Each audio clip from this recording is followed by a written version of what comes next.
Hello, everybody, and welcome to the GamezAttack podcast, episode 66. I'm no skater. Welcome, my fellow gamers and people that actually listen to this podcast. Oh, watch this podcast on either YouTube podcast, or you go to my website at OldFreakyGamer.com, or you just listen to my podcast, the GamezAttack podcast, on any major podcast app. That means you can go to Podbean, where I host my podcast, or you could go to, Amazon Podcasts, Apple Podcasts, Spotify, other people who would want my podcast, because hey, it's free for all to listen to and enjoy. And always tell your friends, family, whoever's interested in gaming and wants to listen to, like I always say, my nasally drone on what I think about gaming and the gaming industry and what I've been playing and all that great stuff in the gaming sphere. Today it's going to be a nice, interesting show. I'm not going to say it's a little show, but we'll find out at the end of the show, shall we? Because usually sometimes these shows go way longer than I imagine them to go, because it's been a lot of stuff for me to talk about. So as you can see around me in my nice artwork around me here on the podcast, if you're watching the video version, got some things to talk about.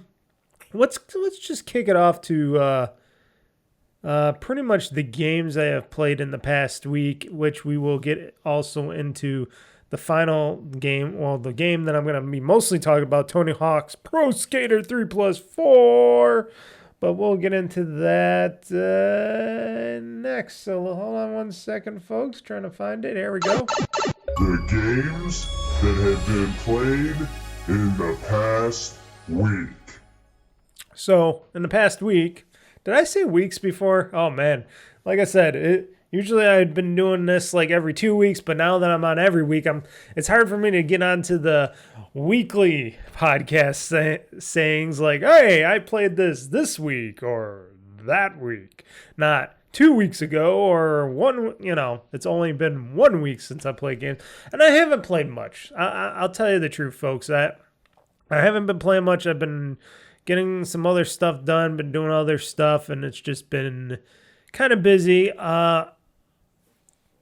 Production note, I am recording this on a Thursday of this week, because there hasn't been that much game news going on or anything really big happening in gaming. There's been some big stuff in gaming, but not ultimately big. There hasn't been a new console launch or more mass firings or anything like that. There's some shit going on. We'll talk about that in the news coming up, but it hasn't been really one of those weeks where I just got so much things going on. So pretty much, I've been playing the same old, doing some more mining in Minecraft, crafting stuff, mostly building my super storage tower in Minecraft. Whenever I decide to do another Minecraft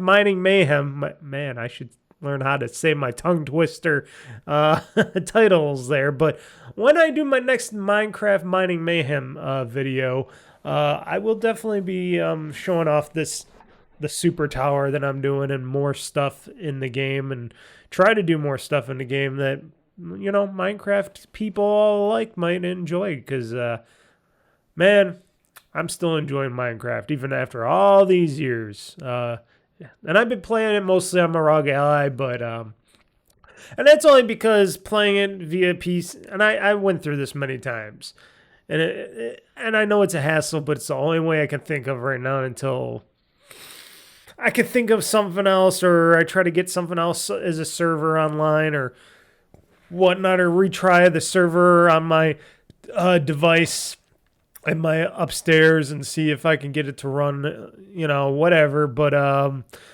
basically,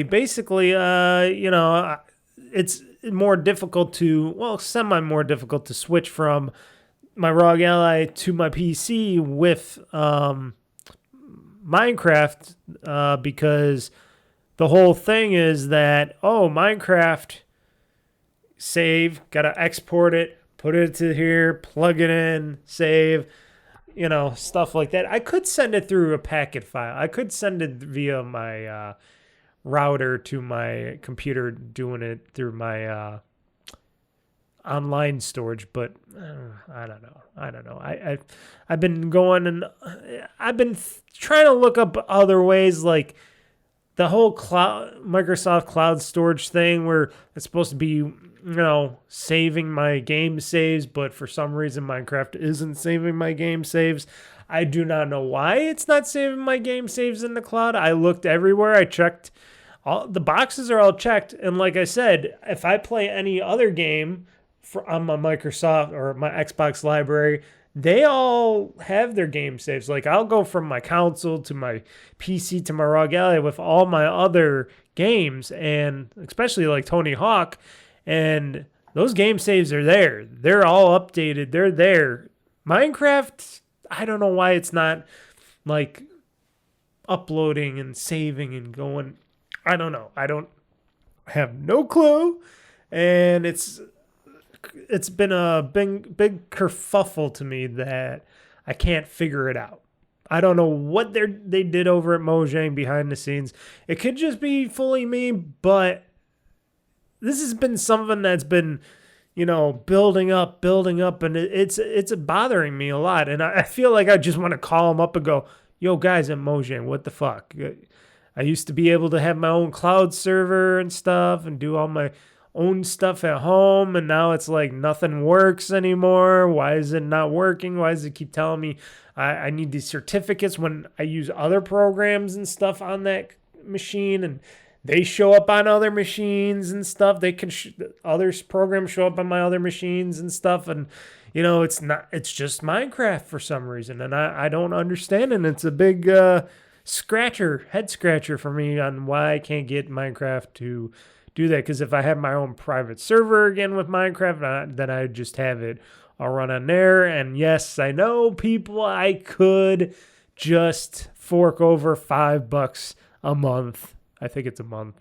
Yes, $5 a month for that fucking Mojang server and just get Realms again. Which, if I'm really gonna go back and forth many more times with my Minecraft server or save and stuff, and it just gets too annoying, I might actually have to do that and just spend the $5 a month. And it's a small price to pay for my my brain clarity, and plus my save will be in the cloud, and I could go on any device I want to play it, and it runs perfectly fine. And I might do that, but why? Why can't I just do it at my own house, here in my own house?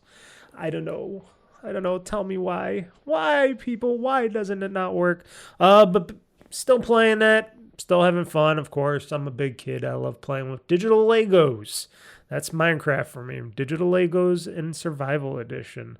Bioshock Infinite, you all know that.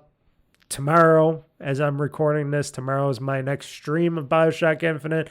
I am getting very close to completing that, and I'm playing on my Series X, of course, and it's getting real. It's a great game, except for the glitching that's been happening in the one part, and I know why, because when the game was originally made, not memory-wise, but, how the game was made and all that, I could see that the engine couldn't really handle what it was doing in that one part, and they never fixed it. They did the remaster or whatever they called it, and they never fixed that part.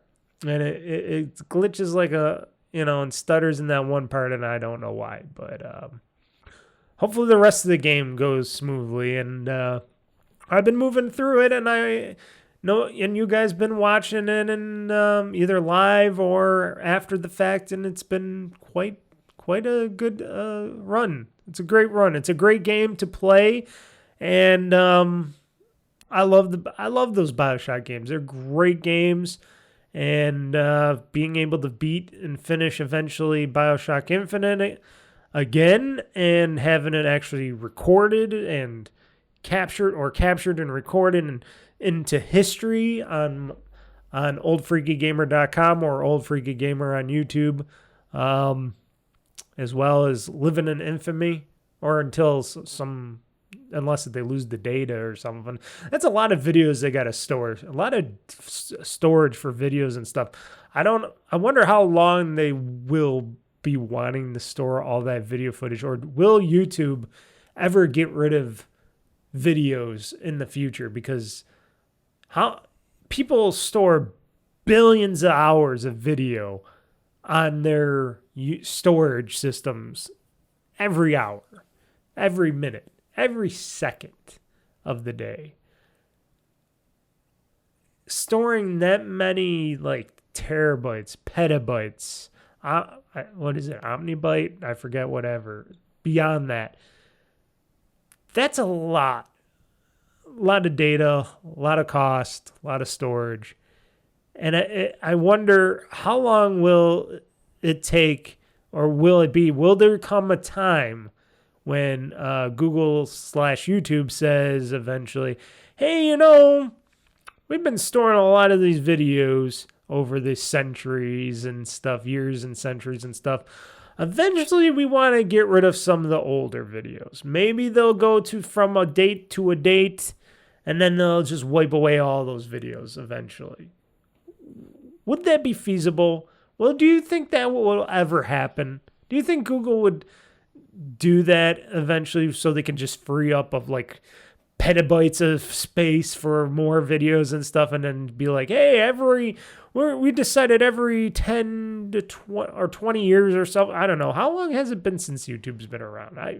I forgot. But like if they waited like every 20 years and they're like, hey, every 20 years we're going to get rid of this chunk of video from this date to this date. And then it's big, like I said, a whole bunch of petabytes are gone of videos and stuff. And then they're like, hey, don't worry, because now you got storage for more stuff, and it'll save them tons of money. It'll save us money. I don't know.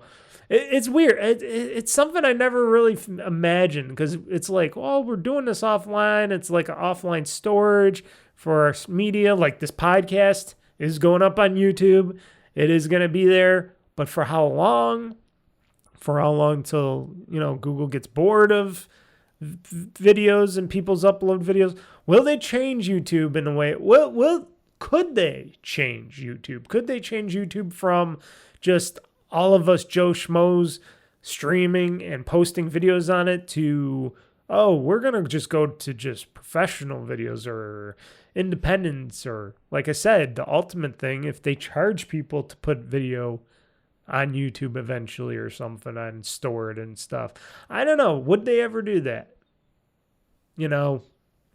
That's all. That would be the dark times. That would be like, oh, Mr. Mike, what am I going to do now? Am I going to do any of that stuff anymore? Am I going to stream video? Am I going to post video? That would be something. That would be something for a lot of people, a lot of services, a lot of podcasters and video people out there really depend on like YouTube a lot for, if they like it or not, for streaming and posting videos and stuff. You'd be surprised at how many streamers and stuff do that. And I know we got Twitch and all that, but even Amazon hasn't been doing so hot with Twitch, and they don't store your videos. So your archives of your videos on Twitch last only like 30 days or so, or if you pay, I guess you get a little bit longer, but eventually they go away and you can't store them or anything. And, the quality sometimes isn't the best on Twitch and stuff. And there's a lot of stuff wrong with it. And, Amazon gets bored with stuff, and sometimes they kill stuff as well. And, of course, Google is one of those big things that they change things, they kill things. And it's just something that I think about, as a guy that's been streaming and posting videos and media for so long out there. Could there be another service for somebody like me to post my videos each and every week and month and year and century? going forward if all that stuff crumbles to the ground. What would I have to do with my library again? Would I have to download all my YouTube videos all over again and then post them all back up somewhere else? I used to do stuff on Internet Archive, but that's been pretty slow. And I'm sure it's not cheap for them too. And who knows how long Internet Archive is going to stay around because of all the kerfuffles going on with people trying to sue them for copyright and all this other shit, even though they're trying to be the big digital library and stuff. And who would have thought in the future we'd be all complaining about storage and data and stuff like that? But I'm going off a tangent again. I don't know why. But yeah, it's been Bioshock Infinite, great game. I've been playing, like I said, I've been playing it each week, every Friday at 8 p.m. Eastern Time, right here on YouTube.com or YouTubelive.com or YouTube.live or whatever they do with the live part. Or if you just go to youtube.com/OldFreakyGamer-2023, and that's where my live stream will be. Or you could go into twitch.tv at 8 p.m. Eastern Time and on my Old Freaky Gamer channel there, and I stream my stuff to Twitch through that as well. But like I said, all my storage is on YouTube with that. And I don't know how many more episodes I will be cranking out of this. I'm thinking if I do a good playthrough tomorrow of Bioshock Infinite, maybe after that it'll be maybe one more stream. I'm thinking either one or two more streams after today's or tomorrow's stream as I'm recording this. And not much. And then after that, I already got a new game game from my backlog, I should say, of what I purchased that I am planning to start to play. I don't know if I'll finish it or anything, but I'm going to start playing it. I'm going to have some fun with it. Hopefully we have fun together. I saw people play it before, and I said, this is a pretty cool game. So I bought it when it was on sale, and I had it ever since. And I'm like, well, might as well start trying to play it now. And they actually got some DLC. I don't know how good it is for it. That would be RoboCop Rogue City. It looked pretty interesting. It's made by the people that made that Terminator game. I have that Terminator RPG game. I played a little bit of it. I got frustrated a bit by it because it was like, okay, I'm doing all this stuff, but I don't feel like I'm ever going to be able to defeat a Terminator in the game. And the missions weren't really, I don't know. The robots and the missions to me seemed very like, I don't know, Saturday morning cartoon like things, and it didn't feel like it gave me much reason to care.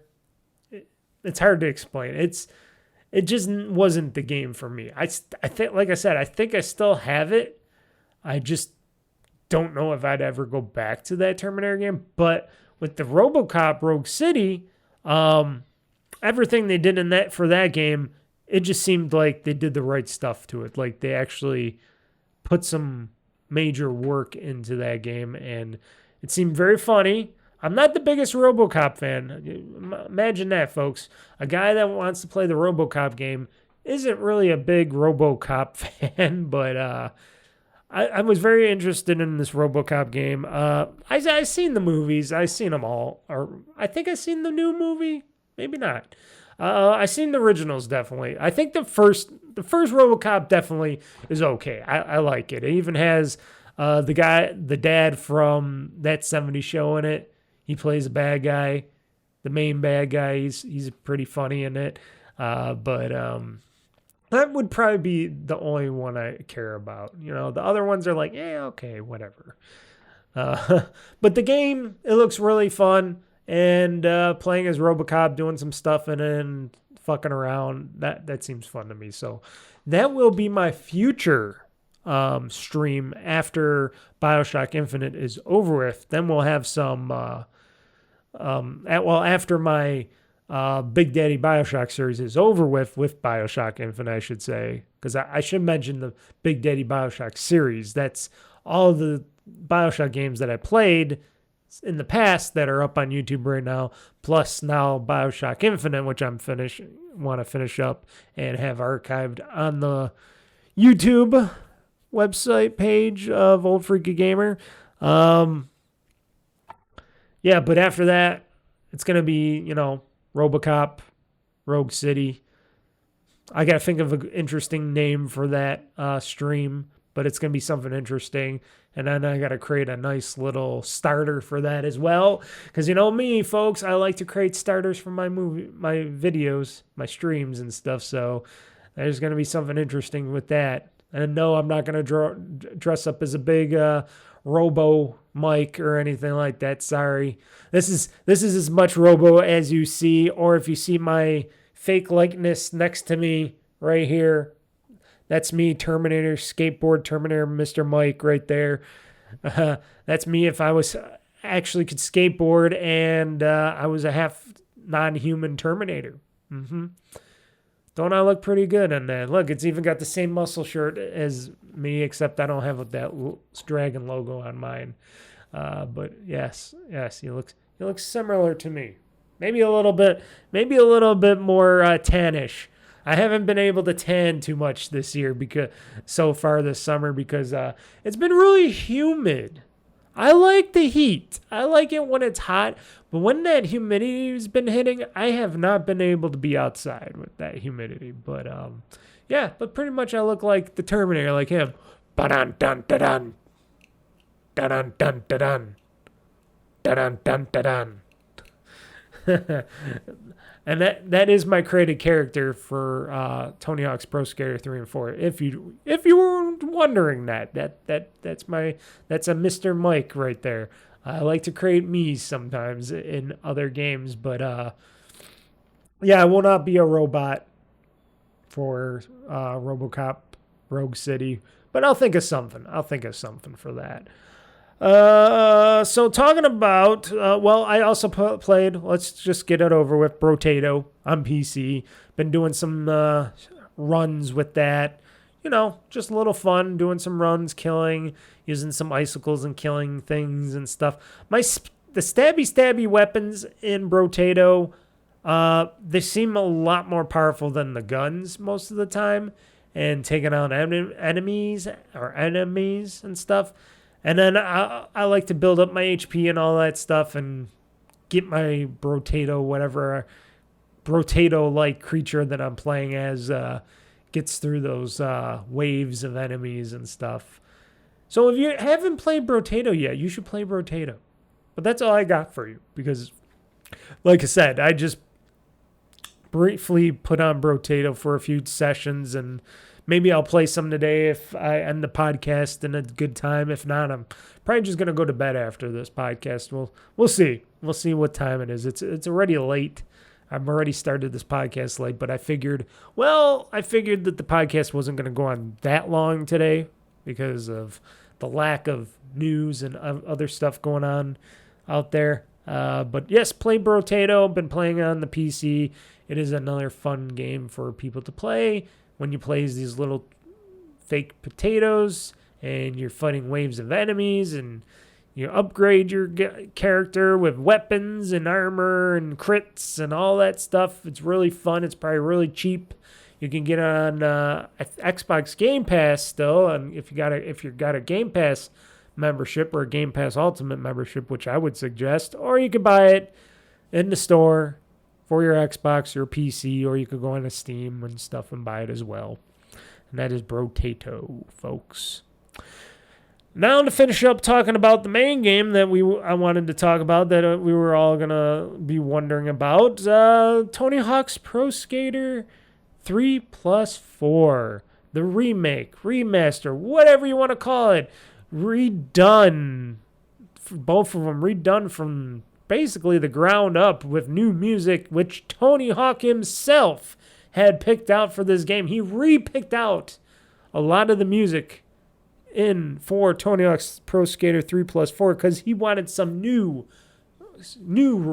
music for this game instead of just having the original stuff, which of course there's people out there that complain about, why isn't the original music in the game? Well, here's the thing. If you want the original music for the game, why don't you mute the game, put the music on in the background off of your YouTube channel that has all the music, or if you have all the music already, just play the music and there you go. You don't have to worry about the game having the music. So people don't have to be crying and complaining and going, why isn't this in the game? Why isn't TNT in the game? Why isn't this music in the game? Well, maybe because they've got to change it up, and sometimes some licenses are more expensive than others to repatriate for the game. So decisions had to be made. And like I said, Tony Hawk himself picked out a lot of the music himself for this game, for these remasters, remakes, whatever. I played the first Tony Hawk Pro Skater games, 1+2. I already mentioned the last time on my last podcast that I was never really good at playing Tony Hawk's Pro Skater games or anything. I was more the BMX type of guy playing those games. But still bad playing 3+4. Funny thing is, I haven't heard too many people on their podcast, on their gaming podcast, mind you, talking about Tony Hawk's Pro Skater 3+4. They've been talking about mostly Death Stranding 2 and other games like that, mostly Death Stranding 2, and they've been getting all giggy and happy about that game, and I'm like, yeah, if Death Stranding 2 comes out, which it probably will because the first one came out on Xbox and it came out on Game Pass. If Death Stranding 2 comes out on Xbox Game Pass, or I should say PC Game Pass, because I think it came out on the PC Game Pass side first. That's where I played a bit of Death Stranding 1 on. When it eventually emerges on the PC and stuff for Game Pass, I might play a little bit of Death Stranding 2, because I hear they made a lot of different Kojima made a lot of different improvements to that game that would interest me a bit more in the game, especially story-wise and play-wise, especially if you can shoot in there and stuff and drive in cars and stuff. That makes stuff a lot better for me. But I don't give a shit about Death Stranding at all, or Death Stranding 2 or anything like that. I really do not. But nobody's really been talking about Tony Hawk's Pro Skater 3+4 that much. I heard little inklings of people talking about, but the main people that I usually would think would talk about Tony Hawk's Pro Skater 3+4 and stuff like that, these podcasts have been dark on that. Not one of them. I've listened to 3 gaming podcasts this week, and I haven't heard anything about it on those games. Maybe on the weekend when the other podcasts go up, gaming podcasts go up, maybe I'll hear something more about Tony Hawk's Pro Skater 3+4. All I can tell you is these games were made really good, except for the fucking camera. The camera fucking sucks. I'm going to tell you that right now. The camera in Tony Hawk's Pro Skater 3+4 sucks major dog ass. Yeah. Knock, knock, open up the door, it's real. That's right. Open up the door, it's real. Knock, knock, open up the door, it's real. Yes. The freaking camera in Tony Hawk's Pro Skater 3+4, I don't think I can change it. I should check the settings if they have like a thing where you can make the camera less sensitive or something. But that camera, half the time I want to do something. Another thing I should mention that bothers me, but it's just a me thing, is when I want to stop and I want to turn around. I want my character to turn around or something. That fights me a lot. It's like I'm flipping back and forth and he's just like riding away. And I'm like, no, stop. I'm hitting the back analog stick or whatever. I'm like, stop. And I'm trying to turn my character. And that's when the character either flips around or the camera starts flying around. And I'm like, what the fuck is going on here? Otherwise, it's a great game, folks. If the camera was tighter and it wasn't as loosey-goosey, crazy, antsy all the time, I would like this game. This game would be more perfect for me. And on top of that, the skater, on how my skater does. And I know your skater has tribute points to add to, but I don't know if that fixes his or her woo-doo-doo-doo sometimes when you're trying to slow him down, stop and try to turn to an area so you can go a different area. I don't know if I'm just doing it wrong. I shouldn't be because I am hitting the brake kind of motion for my character. But otherwise, I have no complaints for anything else because there's a lot of challenges. Like I said, I am really bad at playing this game. Like I said, my fingers don't do what they want to do, folks. They're not really fast. Here, listen to this. I bet you I can do it. I don't know if you heard that.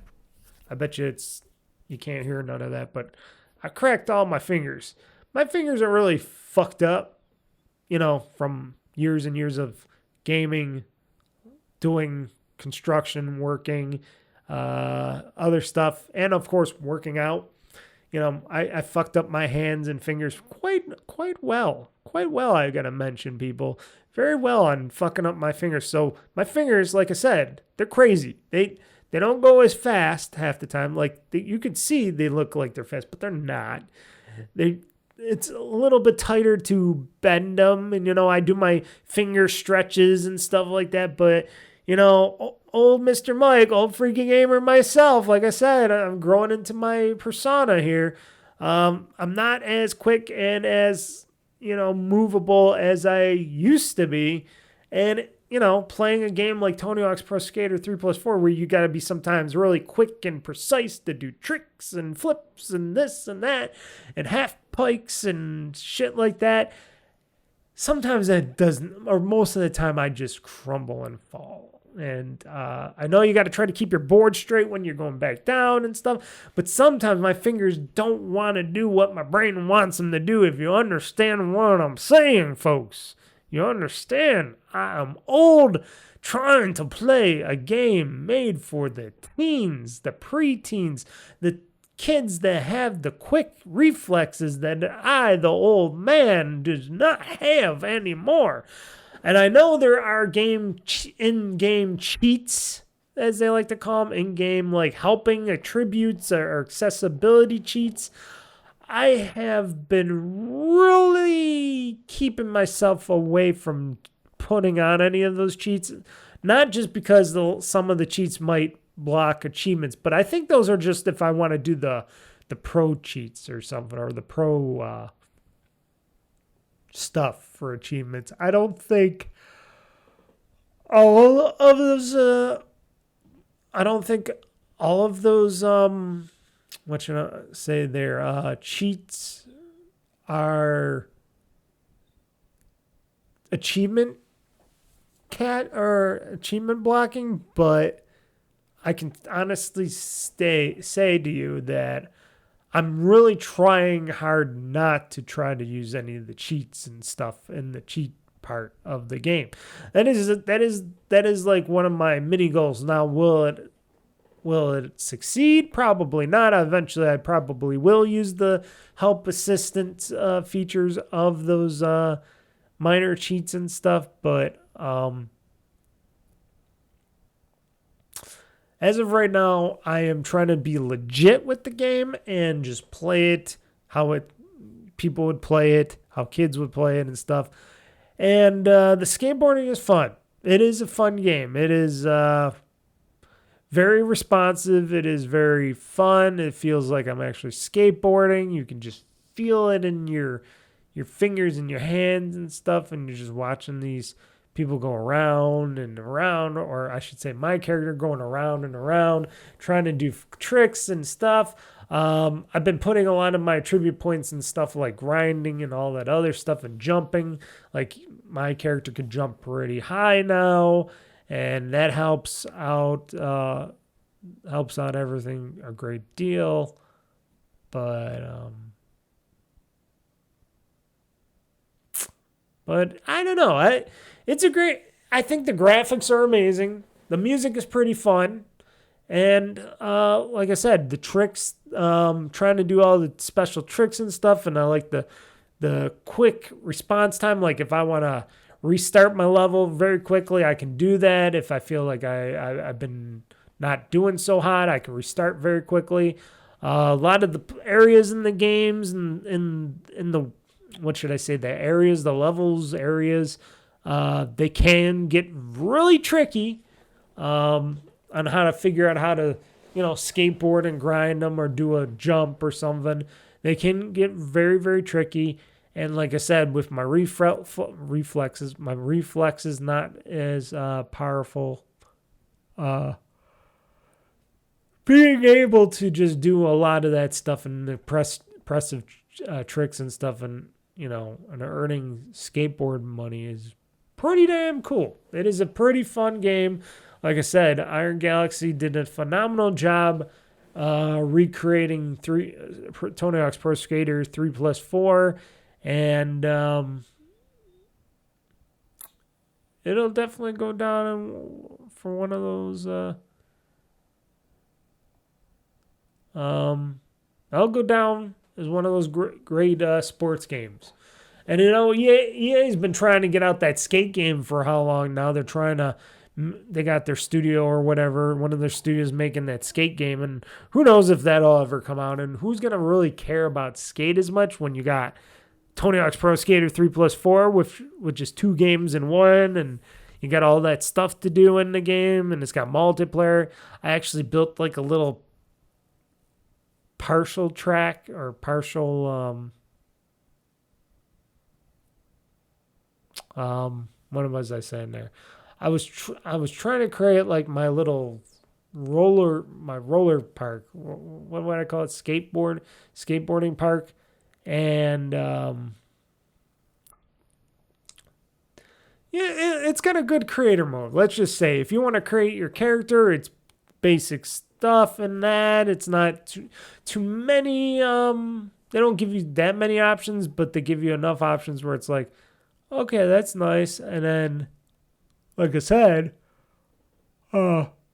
excuse me for the yawning. For the second part of that, just being able to do, half these courses, and just taking in that a lot of these courses are actually real at somewhere maybe, or they're not, and they look real. They did a really good job with everything. The way it looks, the way it feels in the hand, the controller feels in the hand, how you play it and all that. Definitely worth getting, or at least just getting Game Pass to play Tony Hawk's Pro Skater 3+4. That's what I did. I waited for that, and it's worth every non-penny I'm paying for it on Game Pass. And I'm sure people are going to be buying this game. I have heard a lot of people buying this game on their PlayStation 5s or their ROG Allies or something like that. People are buying it for the Go and stuff. And that's just, just super fun. Just super fun. I feel like I'm actually a skateboarder in that world, just skateboarding and stuff, and using the controller with the different input controls. It seems like I am doing really good with a lot of the stuff. But like I said, me falling most of the time, me crashing and jumping off of piers and stuff, and not knowing how to unlock certain somebody's. Yeah. Hold on one second. So, I don't know. Do you think they're gonna make another skateboarding game over in Activision land over there? Do you think they'll either make one internally, or do you think they might outsource it to maybe our Galaxy or something? Again, I'm sure Tony would love that. I'm sure after Tony Hawk's Pro Skater 3+4, maybe he might be on board for the next another Tony Hawk's Pro Skater. Maybe Tony Hawk's Pro Skater, I don't know. They can't say 5 because there is a 5, I think, right? Out there. There's other Tony Hawk games that a lot of people don't really care about or mention, but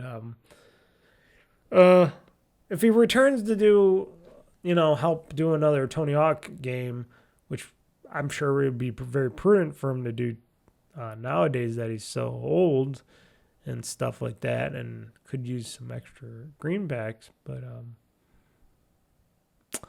but yeah, what would another Tony Hawk's Pro Skater game be like? Would it just be everything revamped from the ground up for the best graphics and the best playthrough style, or will they keep the more cartoonish stuff and the fun, crazy stuff that they do now? Got no answers for that. Like I said, Tony himself said that he would be very interested in another Tony Hawk's Pro Skater game, but just got to see how the market fares. If it's selling like gangbusters, like as I said, it's on the PS5, it's on the Switch 2. Yes, the Switch 2, you could play Tony Hawk's Pro Skater 3+4. Sorry, you got an Xbox Game Pass and stuff because it's an Xbox game now. You got Steam, I'm sure it's on, and a bunch of other storefronts. So, yeah, not so. Yeah, there's really nothing more I could think of when it comes to what a new Tony Hawk game would be. It's just better graphics, better scanning, better camera. You do all that and, you get it to look a lot newer and stuff like that. I hate to say that term, but a lot newer and more CG-ish or whatnot, then you got yourself a lot of wins right there. I know I'm drawing blanks here. I'm just thinking, what else could we have in a Tony Hawk's Pro Skater 3+4? Should they just go all out batshit crazy, have like stuff levels like space levels or something like that? Or do you want it more to the traditional on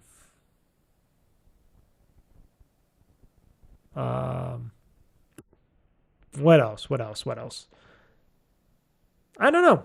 I have really nothing more to say about it. Like I said, the skaters are good. I only played with Tony Hawk mostly before creating my own character, and now I just play with my created character. I don't really play with any of the other skaters. I should try some of the other skaters. I know they got different attributes and stuff, but I really like where my character is going right now. My Mr. Termy Mike skateboarder. What do I call him? The Termy skateboarder Mike. So mostly I just dump all my Tony Hawk's Pro Skater 3+4 attribute points into him and make him one of the best skaters in the game, and I'm sure Tony Hawk is.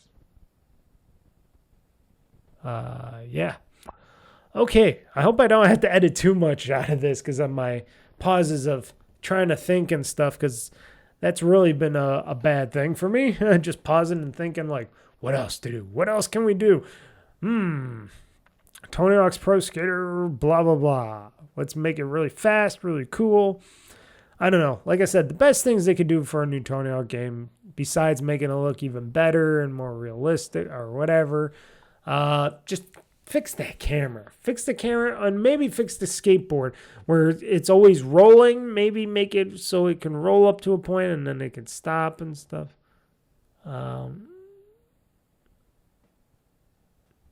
Yeah, there's nothing else I would really... Tony Hawk's Pro Skater series has been really good and pretty much perfect as a skateboarding genre for a very long time.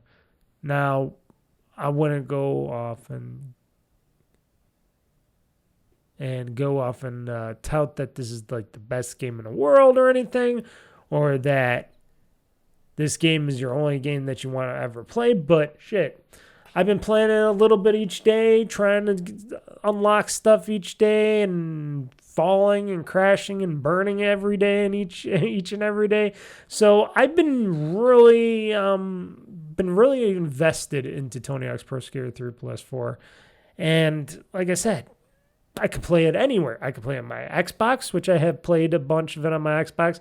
I play on my ROG Ally, even though playing it on a ROG Ally has its little drawback as well. You would not think that I, Mr. Mike, would say that the ROG Ally would have a drawback, but the drawback of the ROG Ally Extreme that I have now, it doesn't have the best grip controllers. Now, when that new Xbox ROG Ally comes out in the near future and it has those nice grips, that'll be a lot better for me to go, oh, I'm going to go play this game and I'll be able to do all the tricks and stuff.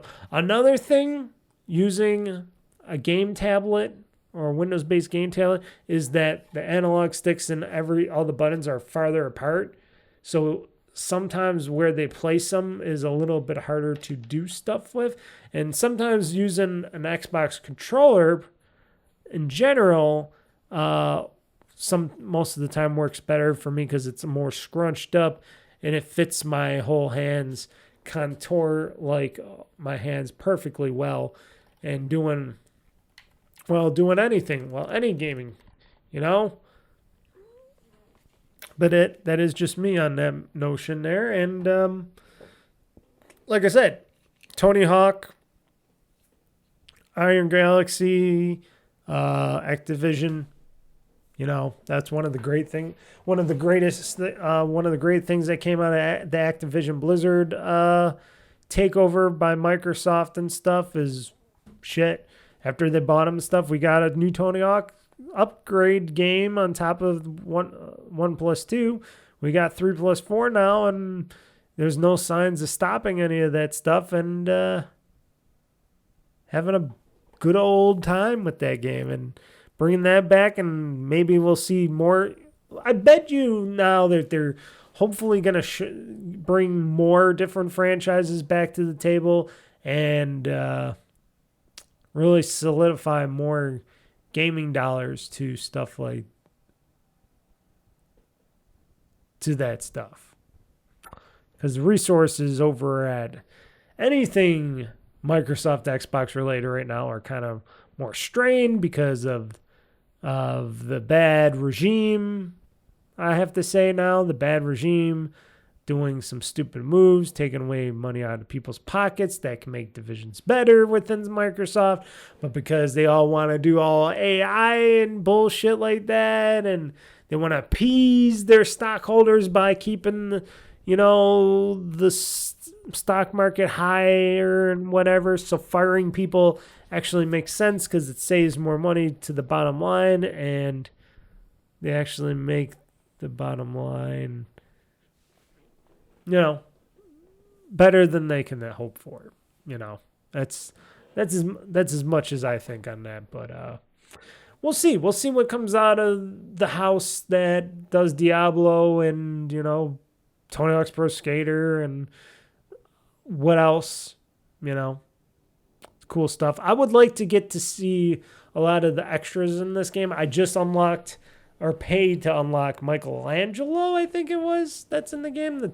One of the turtles, I think it was Michelangelo I unlocked. And I unlocked I got a cube thing that when I'm skateboarding with my main guy, or any guy if I had for my main guy, but my main guy, me, Mr. Mike, the Mr. Mike skateboarder, I got these little cool digital cubes and stuff going behind me as I'm I almost said roller skating. I almost dated myself there.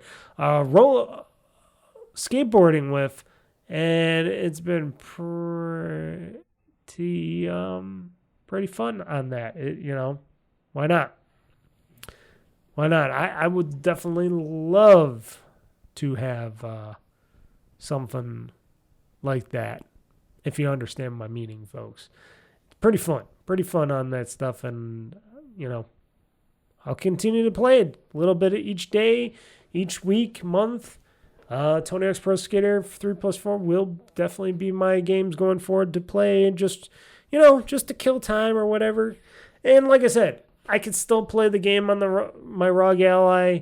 I was getting some wrist and finger, not pain, but crampiness. But it does go away, and because I've been playing for a while on my ROG Ally. When you're playing for a long periods of time, yes, I'm pretty sure you get cramped up with anything. But it looks and plays very well on my ROG Ally. And like I said, I also play it on the PC and stuff, and it looks fantastic there. So any platform you play Tony Hawk's Pro Skater 1+2, if it be a Wii U, any of these other things.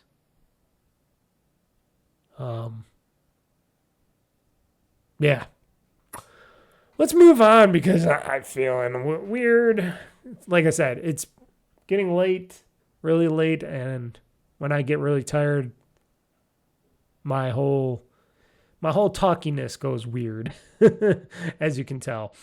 So like I said, those were the games that I played in the past week. I've already talked about Bioshock Infinite and going back to my backlog to eventually play RoboCop Rogue City. Talked about Tony Hawk's Pro Skater 3+4 and how I'm still happy to play it even though I suck at it. And I will be doing a Let's Play of that for this week. Is it this week? I think it's for this week because I think the last time was... what was the game for the last time? That was Ninja Gaiden 2 Black was my last Let's Play.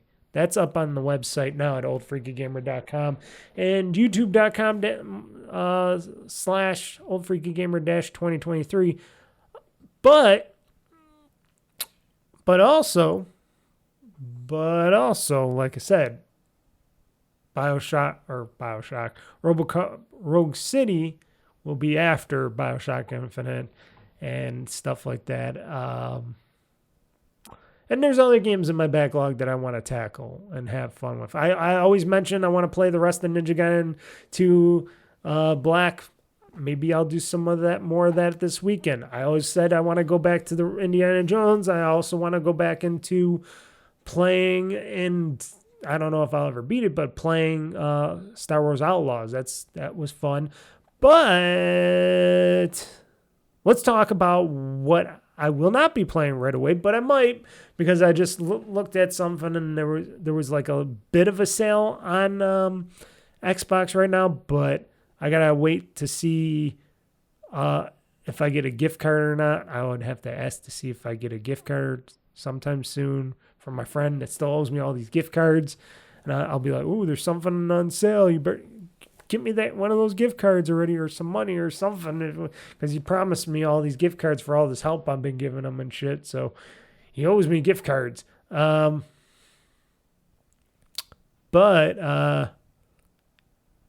yeah, I returned a game recently that I bought on Amazon, and you know what game that was? You probably already know because you're probably looking at it right above me if you're watching this podcast. But if you're listening to it, you don't know shit. But Assassin's Creed Shadows, because I purchased Assassin's Creed Shadows when it went on discount on Amazon. But then I recently returned it yesterday. Yes, yesterday I returned it due to the fact that I pretty much figured that I wasn't gonna play it anytime soon, the game, and I also figured, well, if I'm not gonna play it anytime soon, why am I spending $50 on it? Because it was like $49.99 and stuff, and it was like $52 and something with tax and stuff. I'm like, that's still pretty steep for the game, even though I wouldn't mind paying that. But the biggest thing that was steering me away from, owning the physical disc, which I had in my hand of Assassin's Creed Shadows, was the fact that I learned that about Microsoft Xbox's backwards compatibility or Play Anywhere initiative, where I can't just have, because originally I thought eventually some of these games you could just keep a disc in your disk drive on your Xbox and you'll be able to stream them and play them through the cloud service, to play them on like my ROG Ally or something else, or my PC or something. And apparently that's not going to be the case. The only thing that you'll be able to do that Play Anywhere and stuff with is games that are digital, that are basically digital in your digital libraries and stuff. Whatever has been deemed okay to play, or as one of those games to be as a digital game to play like that. You understanding me? Like I said, I'm glad I don't do these podcasts live, because I usually have to pause sometimes. I had to pause because somebody came home and I had to complain to them. But yeah, I returned it because the whole Play Anywhere initiative, the whole Play Anywhere digital initiative is like, okay, if I'm going to want to do cloud streaming or something with Assassin's Creed Shadows sometime, because the only way I'm going to ever be able to play it on my ROG Ally is if I stream it to the ROG Ally or the ROG Ally, Xbox ROG Ally in the future or whatever. And the fact that I'm not going to play it right away, I'm like, well, why am I spending $50-something for this game? Because it just came to the realization of it. And then just recently, after I returned it yesterday, just recently today, before starting this podcast, folks, guess what? It went on sale. Surprisingly, I'm glad I returned it because it just went on sale. Not the biggest. It wasn't as. It's not a big. It's not on sale like it was on Amazon. It's $52 or something, $51.99 if you're a Game Pass member or something like that on Xbox.com, or if you go to your Xbox on your Xbox or whatever, you can get Assassin's Creed Shadows for like $52 or whatever it is on sale from its $69.99. So a small discount there, but it is on a sale discount. Now note, if I'm able to get that gift card, then I can make that game for free because I'll have a gift card and I already have money on my Xbox account that I can use for the game. So I can really get that game for free pretty much with my reward point money and that gift card. So it wouldn't bother me at all. Plus it would be a digital licensed copy on Xbox. So, and they didn't mention that Assassin's Creed Shadows was one of those play in the cloud type of games from their cloud initiative. So that's pretty much what I'm thinking I'm going to maybe try to do, is maybe I'll buy it digitally. Maybe now. Maybe I'll just wait. Maybe I won't take up the sale and stuff. Maybe I won't get the gift card and stuff like that. But like I said, I've been really itching more and more because I've been hearing more people talk about playing Assassin's Creed Shadows and, their likes and dislikes about the game and how the game is. And I know it's a very long game and stuff, but I've been very much intrigued by it. And I'm like, I really want to jump back into Assassin's Creed again. Like I said, I loved Odyssey. I beat Odyssey. I played like a couple minutes of Assassin's Creed Valhalla, but I really didn't get into anything in that game. I don't know. I know it's Northology and stuff like that, but I haven't played any of that game at all. And I figured, well, Assassin's Creed Shadows is going to come out. I want to play that game. But then I have the backlog. It's crazy because it's like, okay, I could buy another game and never play it, or have another game and then it goes on sale, or it'll go for free on Game Pass, because a lot of these games do go either deeper sales or they do go free on Game Pass. And it's like, when am I planning to play some Assassin's Creed Shadows? That's the biggest question right there. That's the $1 million question, folks. And a lot of times people go, well, why are you buying it at all? Why are you just wasting all this money on buying games that you don't play? Well, as long as I can play them via my Xbox, play anywhere, or, on my Xbox or my PC or something, then, it doesn't matter if I buy them digitally or not. It's just like my Steam library or any of my other libraries, or, some of my Xbox libraries. If it's a game, certain games you can play forever, as long as you got the hardware to play them and stuff. And eventually going forward, the initiative is for Microsoft to have all these games and stuff backwards compatible, and being able to play all your games and, Xbox 360 and Xbox One games and Xbox original games, and be able to play all those in the cloud or on the service or something, or even having people have their disk drive as, the code reader of that, a lot of stuff to be able to stream Assassin's Creed Shadows and get those achievos and have some fun. And if it works well, it's good to be a Game Pass Ultimate subscriber, because then I can just play the game and, not have to worry about downloading or anything. But I always wanted to play Assassin's Creed Shadows on my ROG Ally. I wanted to play any Assassin's Creed on my ROG Ally. I just didn't want to buy them off the damn Ubisoft store. Which also, yes, I know people are going to say, but it's also on Steam. Yes, I know it's also on Steam, but I really just wanted to play it at my own will. At my own will, and just have fun playing the game when I want to, where I want to. And, I want those achievos because I'm an achievement whore still. And Ubisoft, they're very difficult. They're a very difficult French gaming company. And them being a difficult French gaming company, they haven't done themselves that much in favors or anything. And on top of that,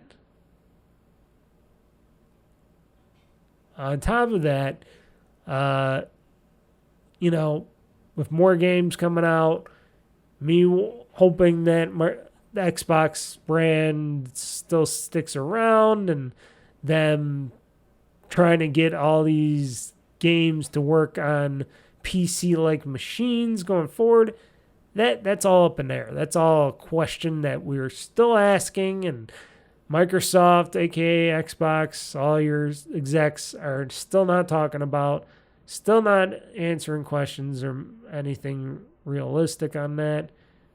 Just jerking around all the time. And it's crazy. It's crazy because I just want to play all my games, digital or not. I want to be able to pop into... We used to be able to do that too. We used to have that, what was it called? Something screen, the second screen initiative thing that we used to have where you, what was it called? Smart Glass, Xbox Smart Glass. When we used to have Xbox Smart Glass and all that and the whole app and stuff, I was able to, especially on PC, when we used the PC app, I was able to play a game on my Xbox and have it stream through my network to my PC and play it through my PC before. Now,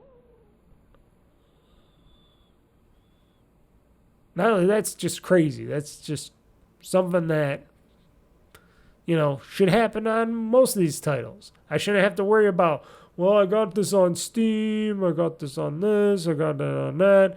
None of them talk to each other, even though you can have a Steam account. And on top of it, I am getting all my prescriptions and stuff. I don't even know what I'm talking about anymore, folks. So let's just say the saga continues of me either getting Assassin's Creed Shadows, eventually playing it, or not getting it, waiting for it to go on Game Pass or go really deep discount and getting it. But I decided ultimately, overall, unless if it's such a really good nut breaker sale from Amazon, basically I will be purchasing all my games digitally through like Xbox or Steam or something like that, and never to play that stuff. It's all a question of when and why and where.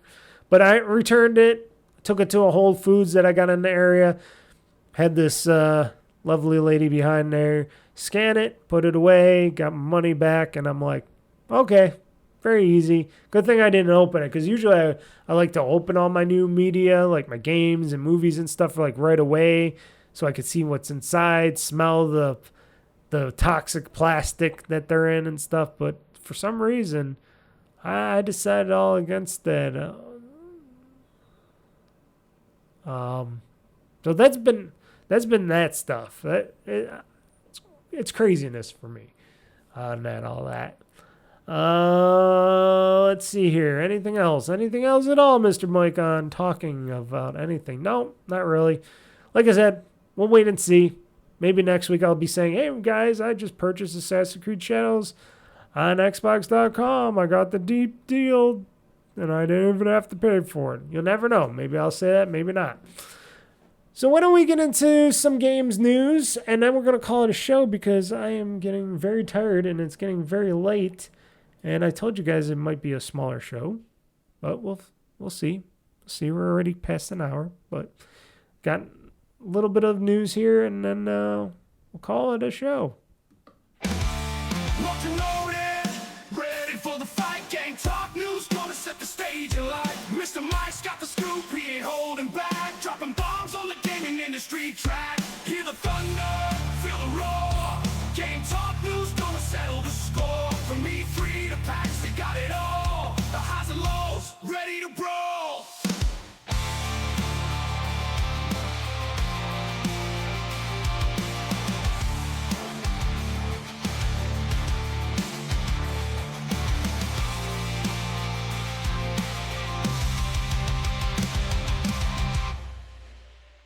Okay, games news. What do we got in the games news? Whoa, la-di-da-di-da. I was just talking about this. So you can now stream Xbox-only games to your PC if you're an insider with Game Pass Ultimate. So that makes quite sense, right?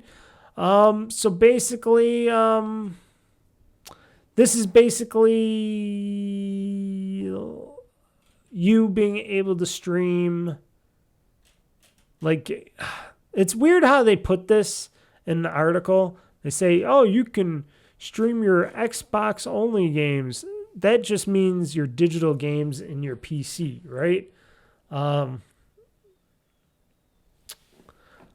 I think it's just games that are, are play anywhere games that are like Assassin's Creed Shadows, stuff like that. So basically, the service already extended for Game Pass Ultimate subscribers, and in fact, you can already stream Game Pass games on the Xbox PC app. Yes, I already knew that, but what's new is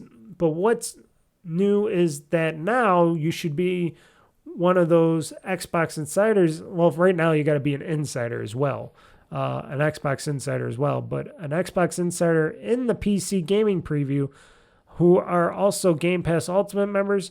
You can stream non-Game Pass console games that you own. So they say non-Game Pass console games.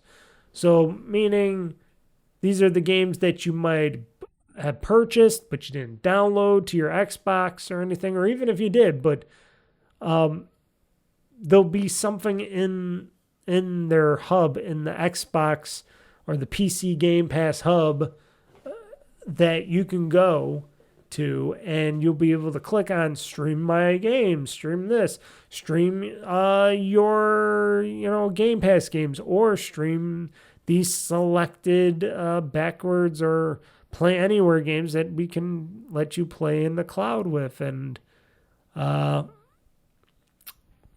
pretty much those are games that were basically made for Xbox, but a lot of times a lot of them are for PC as well. It's a weird behind the scenes app thing where they're having the game in their servers and they boot it up and they let you stream it and stuff. It's really weird. So basically, in other words, this is an extension of Xbox's stream your own game service, which will of course be the benefit of those who own an Xbox console. But it'll also be a benefit to those who don't, because you can buy the game. You can buy Xbox games without owning a console and still stream them, which would mean the games that are compatible with that. Which I would think all the games that are digital, that you're buying from them digitally on Xbox.com or something, would be qualified as the streamers. But you never know. Sometimes there's weird caveats that they cannot let you do that with. But crucially, this includes console-only games. Just head over to the cloud gaming section in the Xbox PC app. Look for the stream your own games catalog. Choose a supported title you own and start playing instantly. So let me boot up my thing here. I don't know what it's going to do to my recording here, thing here. So I'm going to go take a look here. I'm going to see what it would do. I'm going to go to cloud gaming. I'm not an insider, so this is probably not going to show any of my games. Play 100 plus console games on PC. Okay, that's it. Most games require a controller. So, trying to see if I have some all console games. So a lot of these console games are also games that are, what should I say, on streaming anyways. But a lot of these are like they show the console games, but they also have PC versions of these games. And I'm looking at a lot of games like you got the original Dead Space 360 games you can stream. Those say Xbox 360. You got Crimson Skies, Costume Quest. There's a bunch. There's a pretty good catalog here of console-only games that you can play. It's kind of weird how they position it because a lot of these you would think, oh, these are also on PC. So why would I want to stream those if I can get just the PC? Now, if I can get the PC version of the game, I'm going to get the PC version of the game. But if they don't offer it here, like I said, like the Assassin's Creed games and stuff like that, as long as I buy Assassin's Creed Shadows, excuse me for hitting my microphone, I could just play it, stream it, and play it, or play it and stream it, and not have to worry about anything. I don't think it's showing up, though. Let's see here. Is it because I don't own it yet, or is it something else here? Let's see here. Let me type in Assassins. Yeah, none. Oh, wait. Assassin's Creed Shadows. It did pop up.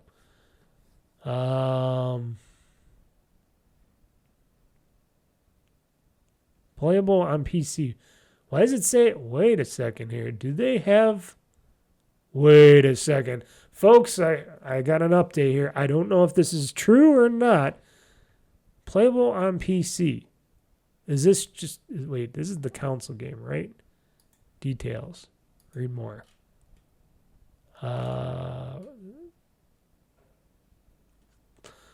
Wait. Requires Ubisoft Connect PC. More. What? Wait, is this the PC version of the No. Installation. Install on a Windows 10 Really? Did they finally just put Assassin's Creed Shadows on PC finally? Because it's saying, I'm looking at it.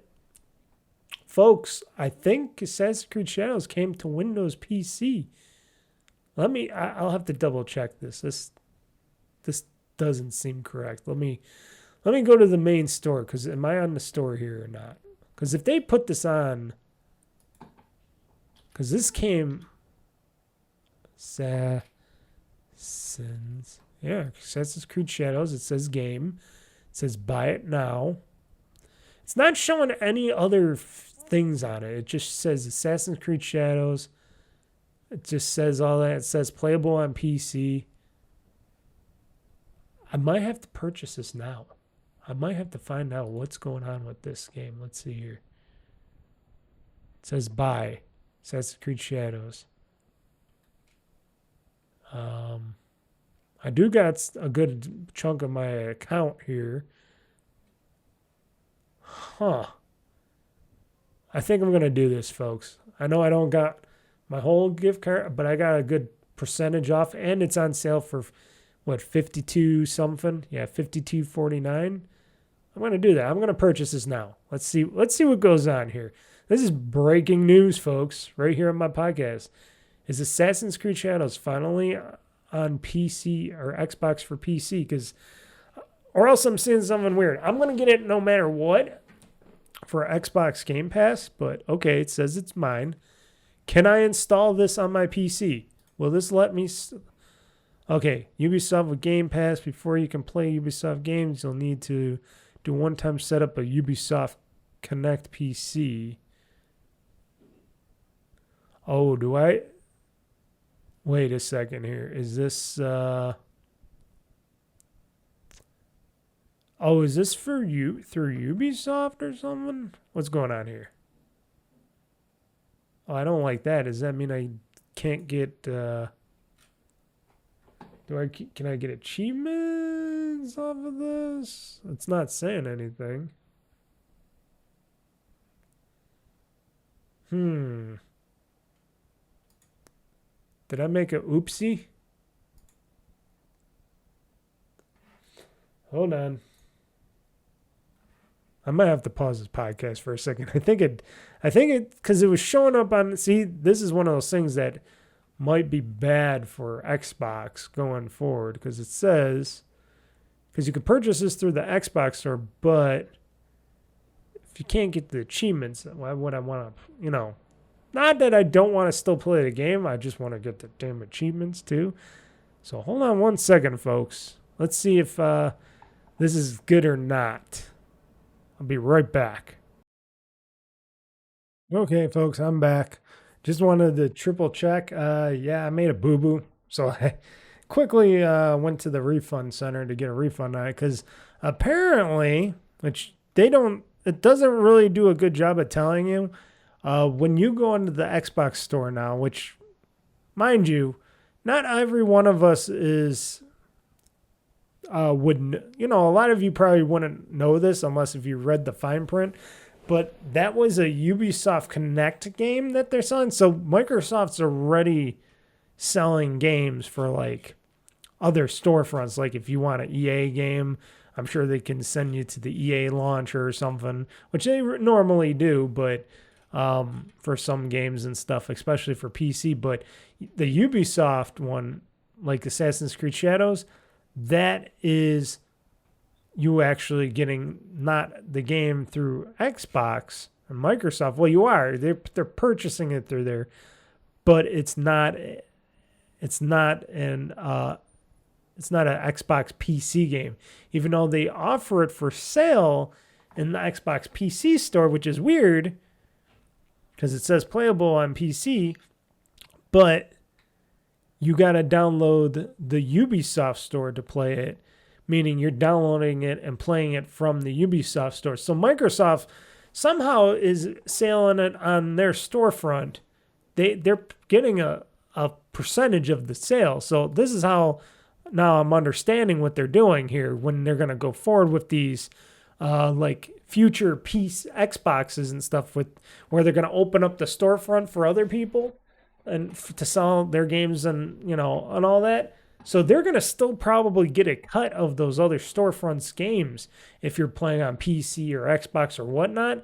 But as of right now, this game, because I was looking at the information, it says playable on PC, but it doesn't say, it supports XboxLive or achievements and stuff. But once I purchased it, it said, this is and it doesn't say it up in this information here, which they should put this right up on the sale thing.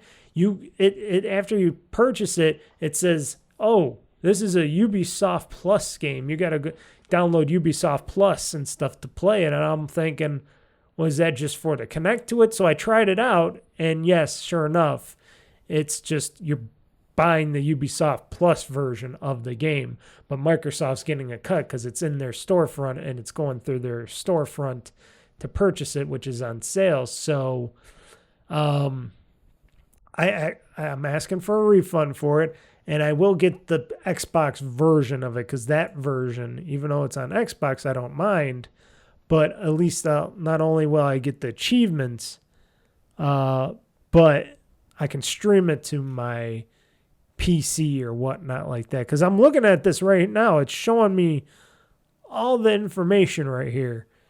On the Xbox store, it says save options, accessibility on launch, blah, blah, blah, blah, blah. All this stuff, but it doesn't say Xbox achievements or anything else.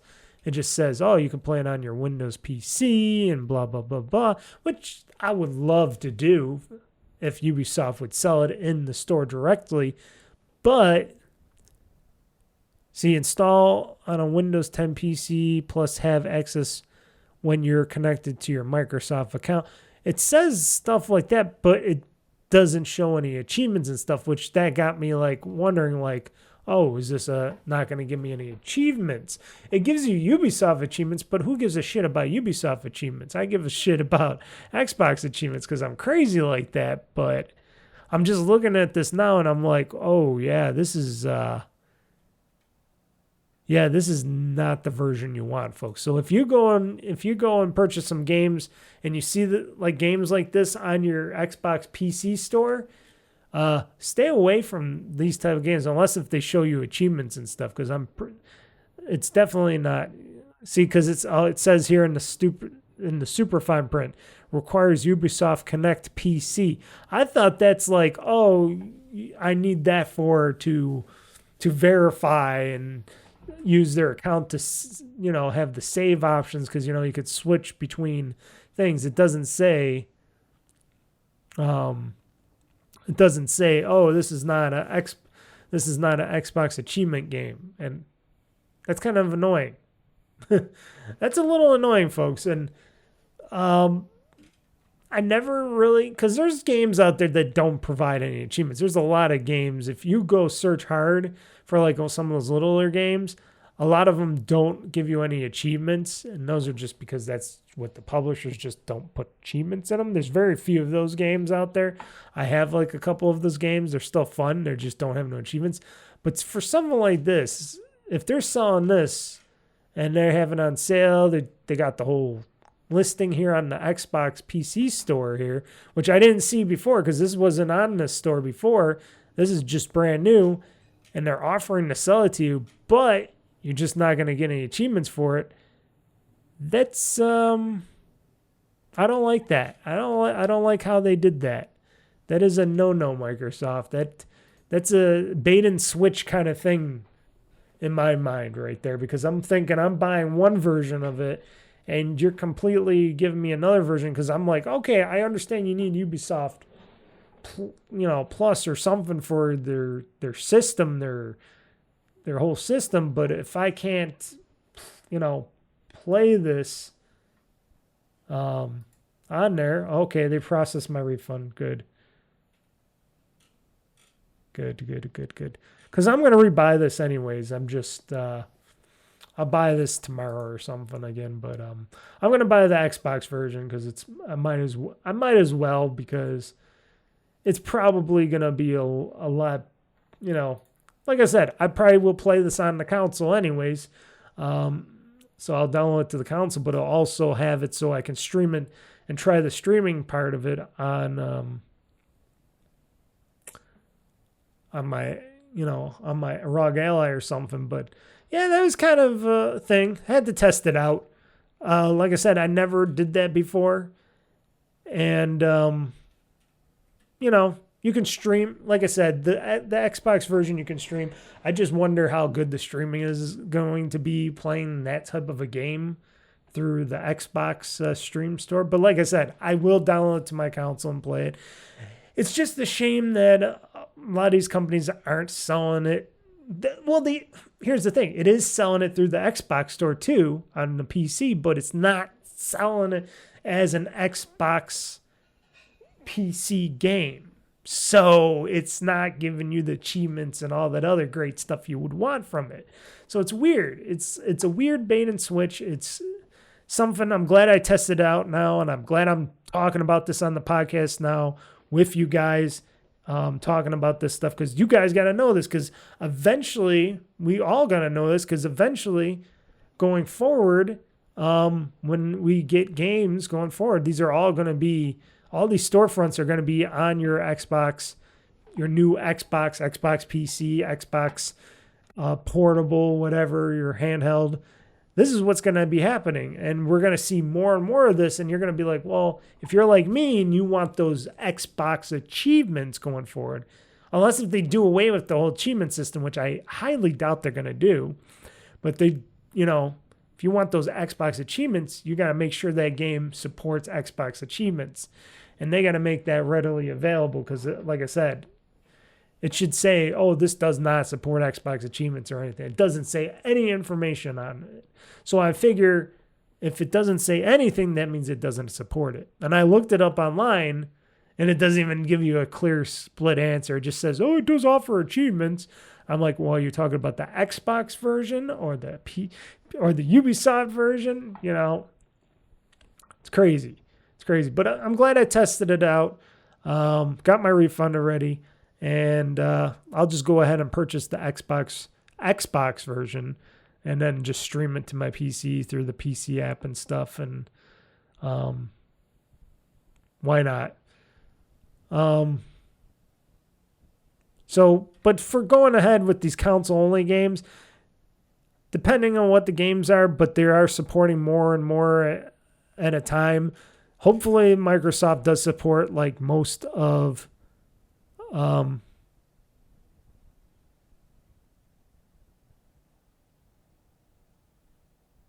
I'm just really reading extra articles here. You will soon be able to open non-Xbox games from the Xbox store. Okay. So, but still, there's going to be a lot of changes and a lot of things that Microsoft's going to try to do going forward with Xbox. I should just say Xbox going forward is trying to do. And we're just going to have to hold on tight, folks, because it's going to get crazy up in here when you're trying to play your games and you're like, okay, hopefully there's not 20 versions of the same game that you can buy from your one store, because that would be crazy, unless if they have a very good menu system going on where it's like, well, this is from this store, this is from this store, this is from this store. It's available, not available. You know what I mean? So they got to make it simple enough so people, when they're going to buy these games, either via, your new console, when they have the new console piece, Xbox app for the consoles and stuff, or if you get a ROG Ally or one of those third-party Windows devices, or you're just playing on your PC, they're going to have a way where you know what you're getting exactly, and they're going to have to be specific with everything and saying, oh, you're buying from us, but you're getting it from this storefront or this storefront. This offers the achievements. This does not offer Xbox achievements. They're going to make that stuff clear, I think. And because a lot of people aren't like me that are tech savvy or understand. A lot of you would have probably bought that game on the Xbox PC store thinking it's the PC Xbox version of the game where you can play it and get your achievements. And then you go, why am I downloading the Ubisoft Plus thing? And then you're like, oh, okay. And then you download the game, and then you're like into the game, and then you're like too little too late. You're like, oh shit, I played a bunch of this game, I haven't got any achievements yet. And then you're like trying to return it, and then they're saying, no, sorry, can't return this game because you already played a chunk of this game. And you're like, ah, shit. And then you got to buy it again. Not good. Microsoft, Xbox, I should say, which is Microsoft, got to do better on that. Got to do a lot better on that stuff. Because shit, if I didn't look at everything and watch how it was going to install the game and stuff, a normal person would have never recognized that. A normal person would have been like, purchased it, played it, and then went, oh shit, at the end. But it's a good thing I tested it. I'm glad I did that. I'm glad I did it during this podcast. There you go. Let's get with the other news stories, and then I'm out of here. So Xbox hardware isn't dead yet, but big changes are coming, says Digital Foundry. Yes, that's true. So basically, what they're talking about is big changes for the next generation and going forward, which all these consoles are going to be PCs, but they're going to be console PCs. So mainly that means these are going to be built off of more PC-like hardware, probably running a pure version of Windows, just like the ROG Ally and stuff like that. You probably might be able to install Windows software on those. I wonder, didn't they say we could put like, I thought there was the UBDP app or something where I could put Microsoft Office and stuff, install it on my Xbox or something. But in your future one, you will be able to do that stuff as well, because it'll be like a PC, but interface, the main interface of that will be your Xbox thing, so you don't have to worry about that stuff. So when you're installing games, playing games, all that, you don't have to be tech savvy for that stuff. But maybe your next Xbox won't be just from Microsoft, but you can get it from a third party like a Dell, HP, Asus, Lenovo, one of those companies or beyond that are supporting it, and then they can add like more RAM to them or more this or that, and you can get different power SKUs of your Xbox going forward, and they'll all be Xbox certified. That will be which will say, oh, this game, you can play all your games on this console. Can go up to like 1080p, 144 0p, or full HD, 4K, stuff like that. They will be able to handle that, and then they'll say that kind of stuff. So that's what will be going forward. Or if it's like the ROG Ally or something, it's going to say, well, this ROG Ally can play all this stuff at this and this percentage. That's pretty much what it's going to be going forward, because they're going to say, hey, you get to pick the power, how much power your Xbox is going to be, or Xbox Portable or something, or your Xbox device in general, because they're going to be made more than just from Microsoft. They're going to be coming from more places than just Microsoft, because they're going to like open source it in a way where people are making the hardware for them, and they'll just make sure it's runs all your gaming software and all your Xbox software. Now, does that mean disk-based media? I don't know. Going forward, I think disk-based media might be dead. We'll see. I don't know if they're going to still put a slot in the next Xboxes, or they're going to go pure digital and say, nah, this next Xbox is going to be pure digital, and we're getting rid of the disk drive. I know backwards compatibility-wise, that's not the best thing, but here's the thing. The Xbox Series S or S doesn't have a drive, and the X only plays your Xbox One and Xbox Series games, so it doesn't even play 360. Well, X-nay that. Does it play any 360 games? I don't think it plays any. I think it just plays Xbox One. I think it's no Xbox 360 games unless they're digital or backwards compatible, I think, or digital. I think mostly digital. I think that's what they said. It's been a while since I played it. I haven't put a 360 disc in my Series console at all. So, but going back, with all those games, I'm pretty sure that you can't put it. No, you know what? I think you can't put a 360 because of the chips. So it's got to be a digital version of the game. But like I said, going forward, it's probably going to be pure digital because all your games are digital anyways.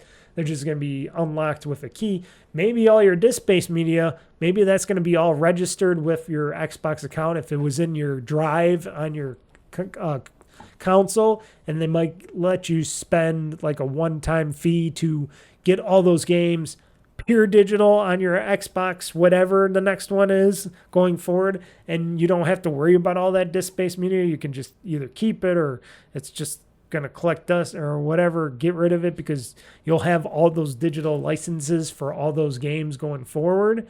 Maybe that's might be what they do, because it'll, you'll put in the disc in the drives on your Series console or whatever. It'll recognize that. You can go one at a time. They did that once. They did that with like Rock Band stuff before. It was kind of like that. They can do that with this. Just see whatever games media you have. See if they offer it in their stores. They add it up.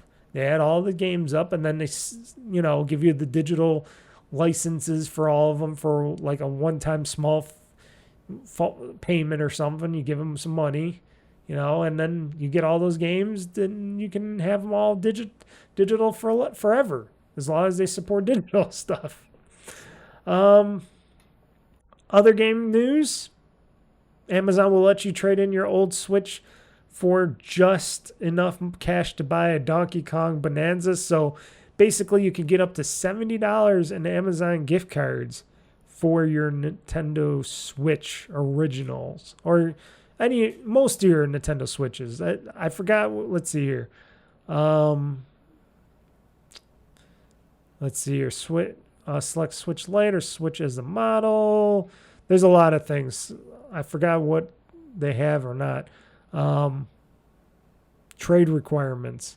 To get full value out of your trade-in, your Switch will need to meet a specific requirements. These are questions Amazon will ask. Does your device power on? Is it fully functional? Are there cracks or physical defects on the console? Are the original accessories included, like fully functional controller, power cords, video cables, and no controller drift? That's funny. Have you removed all parental controls from your device? If your Switch is in good condition with no obvious cracks or defects, you'll be able to get up to the full $70 trade-in value. If any accessories are missing, you'll only get $35. If it's damaged, you'll only get $17.15 for it. You can choose to have Amazon return your console for free if it doesn't meet the full $70 trade-in value. So you can get up to $70 for your original Switch console. That's all they're worth, even though they're going to refurbish them up and sell them for like $200 or something like that. Which, that's what like GameStop does. So now I guess Amazon's doing it too, which is interesting that they're doing this, but they're doing it. And you can get up to $70 in Amazon gift cards if you really want to do that. I'm going to keep my Switch, thank you, and not trade it in for $70 because why would I do something stupid like that? Let's see here. This one's probably a little longer in the tooth for a storyline, but former Subnautica 2 leaders accused Krafton of hindering games release, firing them to avoid paying $250 million bonus. So there's a whole thing going on. A lot of people that wanted this game, Subnautica 2, are being left out in the dust right now. All the people that made the game are expecting bonuses and stuff. And of course, the former owners, the game leads, were expecting probably most of the profits from the game. But apparently there was a contract going on between Krafton and the leaders of Subnautica 2, the former owners of the place, were saying that there was a contract for, well, if they meet the requirements and they had the game come out in a certain time frame, then they would get like a $250 million bonus. But apparently Krafton pushed back the release date for the game, and then it went all hinkety-dickety because Krafton probably wanted to avoid paying that $250 million bonus to them and the people that are making the game. So that's why they did that, and then they fired the two guys because they were getting pissy with them, I guess, or something. Something happened between the two leaders of the game, and I guess, let me see, the fellow co-founders. There we go. Fellow co-founders Charlie Cleveland and Max McGuire claimed their relationship with Krafton, as well as development of the game, was going well up to early 2025 when the leaders presented Krafton with new revenue projections that suggested Subnautica 2 would do better than they initially anticipated. They also stated that they tried to negotiate for developers who had joined the team later and were not currently eligible for bonuses to receive them, which that's pretty good if you want to get your people all in on the bonuses. The former leaders claim that upon learning this, Krafton began to suggest that the game to be delayed, allegedly combing through contracts to determine if they had a legal standing to force a delay, despite the contract stating the decision lay with the Unknown Worlds developers, that would be them. They stated that Krafton even went so far as to take action to make it difficult or impossible for it to release on time. Krafton began offering feedback that the game was not ready for its early access launch, pulled marketing materials, and refusing to follow through on certain pre-launch commitments. Ultimately, the founder stated that the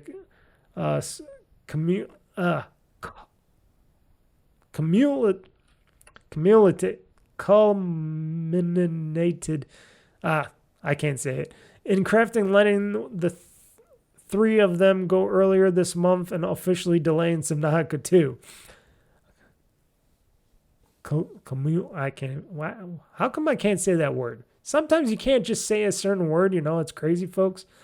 While Crafton has since extended the bonus period for the remaining employees to receive their earnout if targets are hit. Notably, Crafton has claimed that the former leadership was eligible for 90% of the bonuses, meaning Crafton would only have to pay a maximum of $25 million if targets are met, not $250 million. The founder's lawsuit accuses Crafton of breach of contract and demands payout of the full bonus promise, as well as damages and other costs.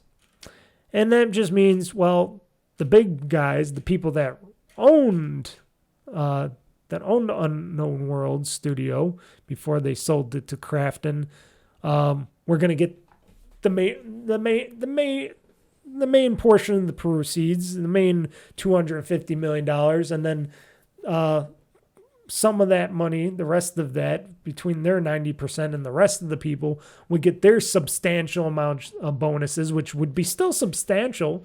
But these two guys, and people were saying like, well, it was mostly because they were eligible for all that money. That's why they're complaining. Well, yeah, because they owned the company before, and that was their game, and then they sold it to, with this contract of if they get it out early, they would get this $250 million bonus, but yet they would still give substantial amount of money to the rest of their employees, which would be big numbers. So if they say 90%,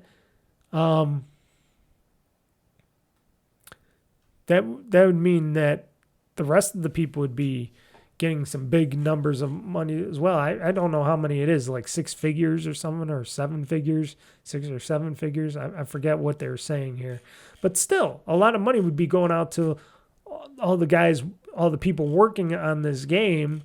And now they're not getting any of that, at least unless if Crafton actually goes through and says, hey, we'll extend this contract for all you guys going forward. But the original former owners and the people that the guys that were leading this are now suing Crafton because they're of the breach of contract and all that stuff. And it's very messy, and the game is in limbo. And even though I guess they say it's almost ready to release, like early access or whatnot, that they're not allowed to, and messy game development.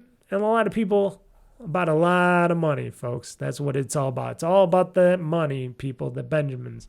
That's why you always got to make sure you have everything really up to date, and got to make sure those clauses in those contracts are really steel clad, because you never know what somebody's going to try to fuck you over on that stuff. Nope. And in the final news stories of the show, final news story here, we got a Cyberpunk 2077 patch 2.3. Contents and release date confirmed. But the Nintendo Switch 2 owners will still have to wait a bit. I watched a little bit of this video. It was kind of boring, let's just say. But it is coming out. It is coming out now. So, because I just got an update right now. So, Cyberpunk 2077 update 2.3 is out now across PC, Xbox Series X and S, and PlayStation 5. Oh, and Nintendo Switch 2. Oh, okay. So, Cyberpunk 2077 update 2.3 is now out across PC, PS5, Series X and S, Nintendo Switch 2. Interesting. So, it is out now. It's got a lot of quality improvements. Let's see here. It adds new auto drive feature, which lets you drive vehicles hands-free in universe. That's weird. Auto drive hits all the vehicles in the game via a software update. You can set a marker, sit back, and let the car drive there for you. I thought you could do that in a lot of games, though. You can do that in Grand Theft Auto with the taxis and stuff, but I guess this you can do with every car, so that's pretty cool. It's worth knowing to use the auto drive. You have been driving on a road, and it follows traffic rules, so expect to stop at red lights. Oh, shit. That sucks. If you're attacked, auto drive stops automatically, and you can deal with the combat. Cisco stated that CD Projekt has fine-tuned the feature to make combat unlikely, so it sounds like you'll need to actively drive into combat to trigger it. Oh, there's a lot of combat zones I can drive into to do that. There's also wandering mode where the vehicle will drive automatically endlessly in free roam, which sounds fun for explorers. Hopefully, the Delamain AI taxi company can be hired for auto drive, so he can just drive you around if you like. This accompanied with the cinematic camera you can activate while driving will let you see Night City in a much more cinematic way. They also stated that inspired by a fan-made videos by driving around Night City for hours on end, you can use photo mode while using auto drive. Speaking about photo mode, there's a lot of new features in 2.3. You can now change the time of day and the weather for the scene. There are 27 new NPCs for photo mode as well as new outfits, natural poses, and the main characters. CD Projekt teased a new photo mode contest for fans. On the tech side, PC gamers can expect AMD Fidelity FX Super Resolution 3.1 or FSR 3.1 frame generation, Intel XESS 2.0 support from the release of 2.3. Cyberpunk 2077 will support FSR 4, but it will arrive alongside a future AMD driver release. HDR10 Plus gaming is now properly supported. However, VRR is coming in the console versions of Cyberpunk 2077 as well. And finally, CD Projekt talked about the already announced Mac version of Cyberpunk 2077. I wonder how many people are going to actually buy that version. I'm sure there's Mac people that will buy it, but how many? I don't know how many people actually play games on Macs, but okay. Which launches alongside 2.3. There was no mention of the much wanted new Game Plus, nor there are any significant new quests or characters. So there's no new Game Plus mode, nor there is no significant new quests or characters, which understandably. Is 2.3 the final update for Cyberpunk 2077?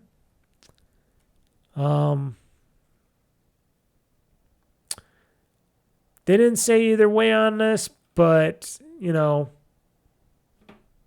knows? They already gave 5 years of updates on it, on their 5-year road. You're going to get new cars.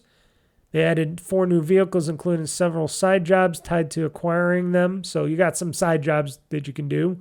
They got a Yaba ARV-Q340 Semimuru, whatever. An additional side job unlocks Crystal Coat feature for it. So the Rayfield Caliburn Mordred. Reward from a new side job to unlock complete The Beast in Me, Badlands, The Beast in Me, Santo Domingo, Transmission, and Search and Destroy. Yaba ASM-R250 Muramasa. Okay. Reward from a side job to unlock purchase one Yaba vehicle purchase at least 3 vehicles through AutoFixer and complete the reported crime. You may play fine. If you fail the side job, the vehicle could be later purchased through the AutoFixer. The Chevrolet Legatus 450 Aquila. These are all Mexican names, so okay. So, yeah, a lot of stuff with cars, auto driving, photo mode, improvement for weather, day and time, frame rate, stuff like that. Gameplay, fixed a lot of issues in gameplay, fixed a lot of miscellaneous stuff, fixed a lot of PC stuff, adding a lot of support for graphics cards and FSR 4 and 3 and super resolution and HDR10 plus gaming and stuff like that. Console stuff that is coming. So a lot of stuff in this update, just to fine tune it, but nothing really big. I thought they would have like a little side mission or some bigger side missions or something. I don't know. I don't know what I was expecting, but it's good. It's good. You know, people will be happy with it. Cannot complain. You cannot complain if they're still supporting it and stuff. They gave us the one DLC mission story.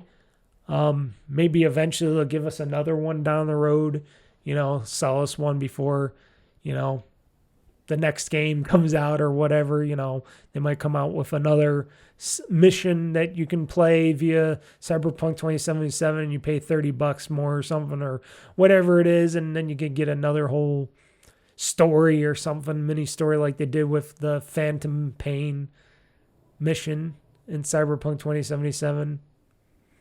That was cool though. I liked the Phantom Pain. I liked that DLC thing. I bought that. I purchased that and I played that. It was fun.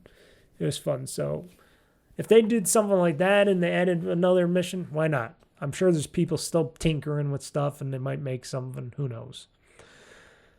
But you know what? I'm out of here, folks. This podcast has still been pretty long.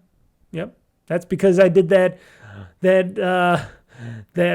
right away like update to the whole thing, trying to purchase a game and seeing, because that was breaking news, sort of. You can like I said, you can purchase it on the PC Xbox store, but you're still gotta install the Ubisoft Plus store to download it, which I think is stupid as hell.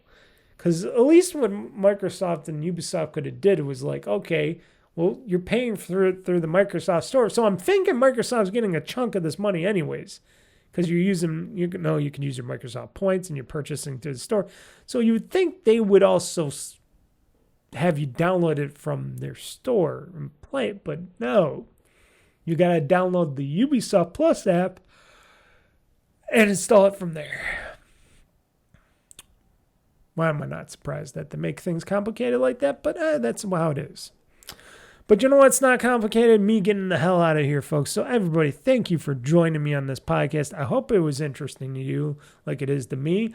I will be purchasing, like I said, Assassin's Creed Shadows for the Xbox so I can try to play it on stream. Maybe I'll even test it out this weekend just to test it out. I'm not going to really play much of the game because, like I said, I got a back catalog of games, but if I can, like I said, I can use my gift card. It's on sale. Might as well. And especially if I could get my friend to chuck in another gift card by the weekend, which I doubt, but could try. If not, it's still going to be cheap. So till next time, folks, like I said, live streams each and every Friday at 8 p.m. Eastern time on YouTube.com or YouTube Live, or you could go to OldFreakyGamer.com and watch it live on the main page there. Like I said, go to OldFreakyGamer.com for all my videos, podcasts, meaning this podcast, and whatever else I do, like Let's Plays, Minecraft Mining Mayhems, whatever gaming video-centric things I do. And I also got my schedule on the website. You can go there, let your friends, family, people, gamers out there, check it out. Because it's a good website. Do it all myself. Pay for it all myself, and I charge nothing, and I don't have ads. What website doesn't have ads? I'm crazy. I don't even have ads for these videos or anything, unless if YouTube does it. If YouTube does it, it's not me. If you see video ads on anything, that's YouTube. That ain't me, because I don't do any of that. Anywho, folks, thank you for joining me on this GamezAttack podcast. I'm Mr. Mike signing out saying game on, game hard, world conquest. I'm pushing this gaming button. This show is now game over. I love the chase and the hunt, and I set the pace when I'm running. I always take what I want and I always give it 100. Don't need a bank, no I'm funded. Play the game like it's nothing. I'm always thankful for something. Don't take for granted, stay humble. Now wake up! It's time to look at the enemy. Look in the mirror if he is no friend to me. It's not working out, maybe it's the chemistry. It's time to break up so I can make a better me. Better believe in your mind, cause it's everything. You can mold, shape, find almost anything. All it takes is some time and some clarity to find your identity. It's mind over everything.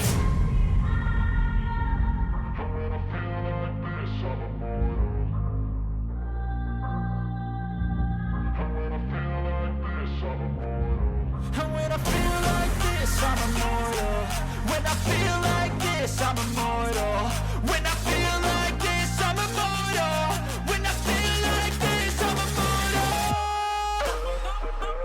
Don't be scared. Don't be